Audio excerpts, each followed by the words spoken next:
what's been some of the biggest challenges that you've seen that dental practices are facing right now with their scalability? So I first want to give a plug to WIN DSO, Women in DSO, and Yes. Amon and that whole board. And I just so support the work that they're doing. So that's number one. Okay.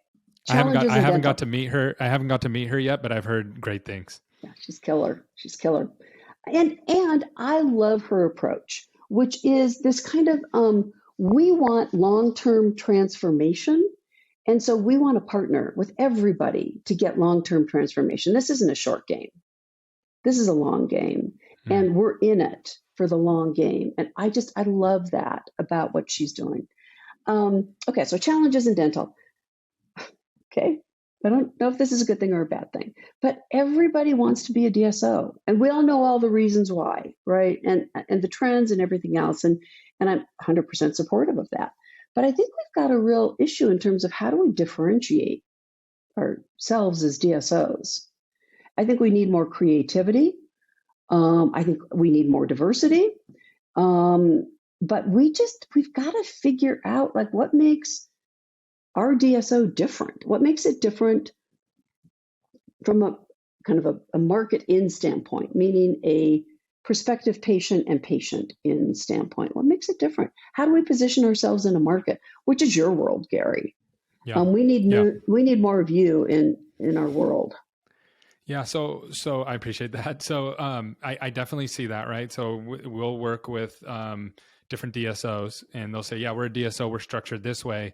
And then when we come in and try to support marketing and come in and work with them, we'll realize really quickly, whoa, you're not structured like everybody else. You're structured much differently.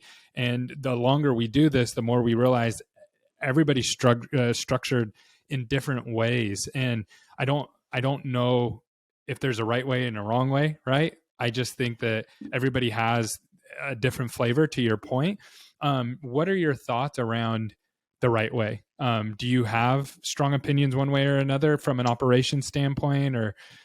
So here's kind of yes, kind of no. So I think about it on a continuum, and I don't think there's a right answer. I think it's what do you as a visionary doc, or what do you as a visionary capital partner, or what do you as a visionary DSO leader? Where do you want to be on the continuum? And then once you pick your spot, what exactly differentiates you? So I think of the continuum going from kind of a kind of an owner model, right? Mm-hmm. Where the DSO is the majority owner, and they deliver all the support services. And I mean, they're like, so that would be 30? like an Aspen. Is that right? Yep. Okay. Exactly. And a Clear Choice, because Clear Choice always owns the majority interest in a practice, and the docs own a combined minority. And it's only a 1% difference. And it's hardly ever that push comes to shove and the DSO needs to say, oh, doc, we need to. No, but it's just stated up front who's in charge, right? Like that's okay. So that's one end of the spectrum. And then what's the opposite end of the spectrum? So the opposite end is what I call, like partner, more of a partner and services basis. So you can select any services that DSO offers. And so let's say they offer marketing services. You can elect to buy marketing services from the DSO or not. You may say, you know what, our focus is, in terms of why we wanted to be a part of this DSO, is we want IT support, we want accounting support, we want finance support, and like we're willing to pay for that, but that's it. We don't want all this other stuff. Mm-hmm. And so that's kind of the, you decide, practice what you want to buy from us. The ownership model, if you think about revenue, operating expenses, and profit, the ownership model tends to generate more revenue for the DSO.